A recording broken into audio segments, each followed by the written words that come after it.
Hello साथियों, स्वागत है आप सभी का इस नए क्लास में। इस क्लास को हम बता दें कि आज का जो क्लास है, जैसा कि आप देख पाएँ कि जीवन परिचय।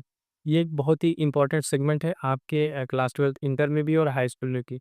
आज हम लोग यहाँ बात करेंगे यूपी बोर्ड जो 2025 होने वाला है, उसमें यहाँ से आप हम जो है आपके लिए इम्पोर्टेंट कुछ जीवनी बताएँगे। कुछ जीवनी बस आपको याद कर लेना है और यहाँ से आपको सीधे-सीधे जो है परीक्षा आपके 10 नंबर पक्के हैं। पूरे-पूरे 10 नंबर आपको यहाँ से मिलेंगे।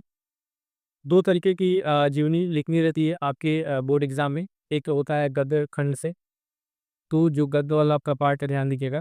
गद्य खंड से जो आप जीवनी लिखते हैं, उसमें लेखक की जीवनी आती है और एक सेगमेंट है आपका जो है पद्य वाला, ठीक है? तो पद्य वाले में आप जो है कवि की जीवनी लिखते हैं। यहाँ पे सबसे पहले आपको हम बताएँ कुछ ऐसे पॉइंट्स, जैसे कि जो आपकी कॉपी जो है, लिखते टाइम सबसे अलग होगी। क्या होगी? साथियों ध्यान दीजिएगा, सबसे अलग होगी। क्यों? ये देखिए जीवन परिचय लिखने में क्या-क्या जो इम्पोर्टेंट बातें हैं, वो सारी बातें पहले समझ लीजिएगा। उसके बाद से मैं आपको यहाँ पे जो है इम्पोर्टेंट जीवनी बता दूँगा और उस तरीके से अगर आप कॉपी लिखेंगे तो बोर्ड में आपके पूरे के पूरे नंबर मिलेंगे। जैसे कि आप 10 नंबर का है, 5 नंबर आपके लेखक की जीवनी को मिलेगा और 5 नंबर आपको मिलता है कवि की जीवनी का। तो किस तरीके से आप कॉपी जो अपने लिखे, ध्यान से सुनिएगा, मैं जो कह रहा हूँ ध्यान से सुनिएगा कि किस तरीके से आप अपनी कॉपी को लिखें या आपको जो है पूरे-पूरे 5 नंबर यहाँ मिले, 5 नंबर यहाँ मिले। कॉपी चेक करते टाइम जो है एक परीक्षक है, एग्ज़ामिनर है, वो आपकी कॉपी में क्या देखता है, किस तरीके से जीवनी पूरी करता है, वो पॉइंट्स अगर आपके जीवनी में है तो आपको पूरे-पूरे नंबर मिलेंगे। सबसे पहले मैं आपको बताऊँगा कि जीवन परीक्षण लिखा कैसे जाता है, ठीक है? उसके बाद से कुछ इंपॉर्टेंट जीवनी मैं आपको बता दूँगा। वो जीवनी अगर आप तैयार करते हैं तो आपको क्या है, आपको सीधे-सीधे परीक्षा में देखने को मिलेगा। सबसे पहले देखिए जीवन परिचय में, जीवन पर्ची लिखते टाइम जो है, आप ध्यान दीजिएगा कि आपको जो है एक शॉर्ट पहले ओवरव्यू देंगे, मतलब जो जिसका आप जीवन परिचय लिख रहे हैं, पहले तो आप लिखते टाइम वहाँ पे एक हेडिंग बना के उनका जो नाम है, जिनका जीवन लिख रहे हैं, वो नाम लिखिए। उसके बाद से उनके जीवन परिचय में 2 चीज़, पहले तो उनका तो जन्म और मरण ये आपको याद होना चाहिए, ठीक है? जन्म और मृत्यु एकदम याद होनी चाहिए। जन्म और मृत्यु पहला पॉइंट जो देखा था, याद रहनी चाहिए। दूसरा पॉइंट अगर मैं बताऊँ आपको, ध्यान दीजिएगा उनके जो जीवन काल में उनकी साहित्यिक कृतियाँ हैं, ठीक है? साहित्य यानी साहित्य में उनकी क्या-क्या उन्होंने लिखा है, इनका साहित्य हो या फिर जो गद्य के लेखक है, वो उसमें क्या-क्या लिखे हैं, वो चीज़ ध्यान दीजिए। मैं बहुत इंपॉर्टेंट चीज़ बता रहा हूँ, ये चीज़ आपके लिए इतना इम्पोर्टेंस है, अगर ये चीज़ आप मिस करते हैं, कई बार होता है कि जो जीवनी आप लोग लेते हैं, कॉपी चेक करते टाइम हम लोग अक्सर देखते हैं कि मान लीजिए पूरा पेज है, ध्यान से समझिएगा, ये पूरा पेज है, इस पूरे पेज में आप यहाँ स्कीम लिखना स्टार्ट करिए, सिर्फ़ जो लेखक है उसके बारे में आप लिखते-लिखते उनका जन्म, उनके माता-पिता का नाम, ये वो लिखते-लिखते पूरी कहानी कहाँ पर है, कैसे की पूरा आप इतना पेज भर दिए। अब जो है इतना भर दिए, अब जो बचा पेज है यहाँ पे 1-2 लाइन में आप क्या लिख देते हैं, बस उनका 1-2 को जो उनकी रचनाएँ हैं या फिर कृतियाँ वो लिख देते हैं। साहित्य में स्थान लिखना भूल जाते हैं, बहुत सारे लोग ना ये लिखना भूल जाते हैं, साहित्य में स्थान या फिर उनका जो हाथ रहा उनकी क्या एक पूरे हिंदी में उनका स्थान क्या है, वो पॉइंट लिखना भूल जाते हैं। तो ये तीसरा पॉइंट बहुत ही इम्पोर्टेंट है, जो आपके लिए अलग से मैं बता रहा हूँ। इसको आपको लिखना है और कोशिश ये कीजिएगा इसको लिखते टाइम इसमें अगर आप 2 1-2 लाइन या कोई अच्छी लाइन कोई स्लोक हो सकता है, तो कोई इस तरीके से हो सकता है। तो वो पॉइंट अगर आप इसमें लिखते हैं, तो आपके जो जीवनी का है वज़न और बढ़ जाएगा, ठीक है? उससे आपके नंबर और मिलेंगे। कोशिश कीजिएगा पहले इस चीज़ को इतना पूरा ना भरें, ठीक है? और यहाँ पे जो उनकी रचनाएँ वगैरह हैं, उसमें अगर आप अब आप हाई स्कूल के स्टूडेंट नहीं हैं, ठीक है? आप आ गए इंटर में, तो कोशिश ये कीजिएगा कि जो आप रचनाएँ लिख रहे हैं, ठीक है? जो आप रचना लिख रहे हैं साथियों, उसमें ध्यान दीजिएगा जो कैटेगरी है उसको बना के कि उपन्यास है वो, ठीक है?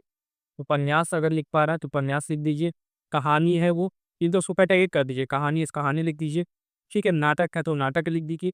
ये सारे का कैटेगरी आप पॉइंट जैसे बना देते हैं, तो कॉपी चेक करते समय सीधा में इस पे नज़र गई तो आपको पूरे से पूरे नंबर मिल जाते हैं, ठीक है? ये इससे अलग बात है जो आपकी कॉपी को क्या बनाएगा, अलग बनाएगा, अलग लुक बनाएगा। ये सब मैं आपको बता दिया कि जीवनी में कैसे लिखना है, जनोन्नति लिखना है, कैसे साहित्य साहित्य वाला स्थान लिखना है और ये सब इसमें है। उसके बाद से अब मैं बता रहा हूँ कि गद्य में जो है आप ध्यान दीजिए, गद्य में जो इम्पोर्टेंट जीवनी है, ठीक है? जी को आप करके लेखक की जो जीवनी है यहाँ से 5 नंबर मिल जाएगा। सिर्फ 3 जीवनी बता रहा हूँ, बहुत ही इंपॉर्टेंट है, नोट डाउन कर लीजिएगा। आपके पेपर में देखने के पहला है वासुदेव सरवर अग्रवाल का, ठीक है? वासुदेव सरवर अग्रवाल का है। दूसरा ध्यान दीजिएगा आचार्य हरिहर प्रसाद द्विवेदी और तीसरा जी सुंदर रेड्डी। सिर्फ 3 जीवनी तैयार कीजिए, सिर्फ 3 जीवनी कह रहा हूँ, इतना तैयार कीजिए। 3 नहीं हो पा रहा है, ऊपर के ये 2 तैयार कर लीजिए, ठीक है? ऊपर के 2 तैयार कर लीजिए। एटलीस्ट अगर ये 2 आप तैयार कर लेते हैं, तो यहाँ से आपको पूरे-पूरे 5 नंबर तो मिल जाएँगे।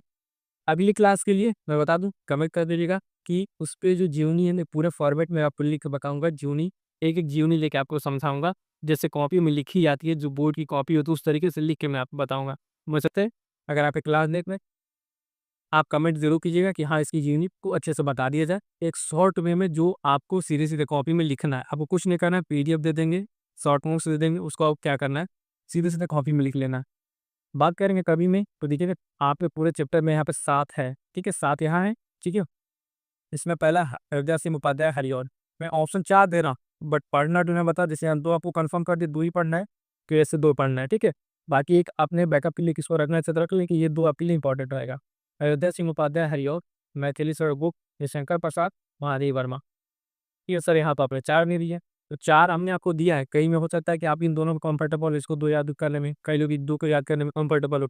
एक नहीं 4 में आपको क्या करना है, एटलीस्ट 3 जो है आप तैयार कर लेना। सिर्फ अगर इतनी जीनी को तैयार करते हैं और इसमें कि उस वही जीनी में आपको लिखते टाइम सारी बातों को क्या करना है, अच्छे से ध्यान रखना है। फिर से मैं कह रहा हूँ, बहुत आसान है हिंदी में नंबर लाना, ठीक है? बहुत आसान है, एकदम आसान। जितना आप फिजिक्स, केमिस्ट्री और गणित और बायोलॉजी के लिए आप मेहनत करते हैं, उससे कहीं कम मेहनत में आप हिंदी में अच्छे से अच्छे नंबर पा सकते हो और यही नंबर जो आपको टॉपर बनाएगा। इस चीज़ को ध्यान रखिएगा सर, ठीक है?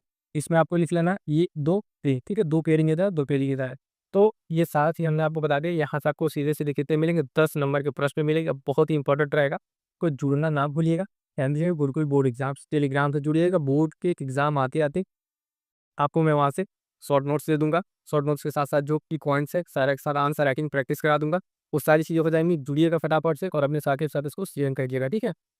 मिलेंगे नेक्स्ट वीडियो में। उससे पहले बता दूँ, वीडियो को लाइक और बाकी जो आपको जानते हैं अपने दोस्तों तक शेयर कर दीजिए, ठीक है? और जो आपके डाउट्स है उसको कमेंट कर दीजिएगा। अगली वीडियोज़ पे बना दी जाएगी। मिलेंगे किसी नेक्स्ट वीडियो में, तब तक के लिए थैंक यू सो मच।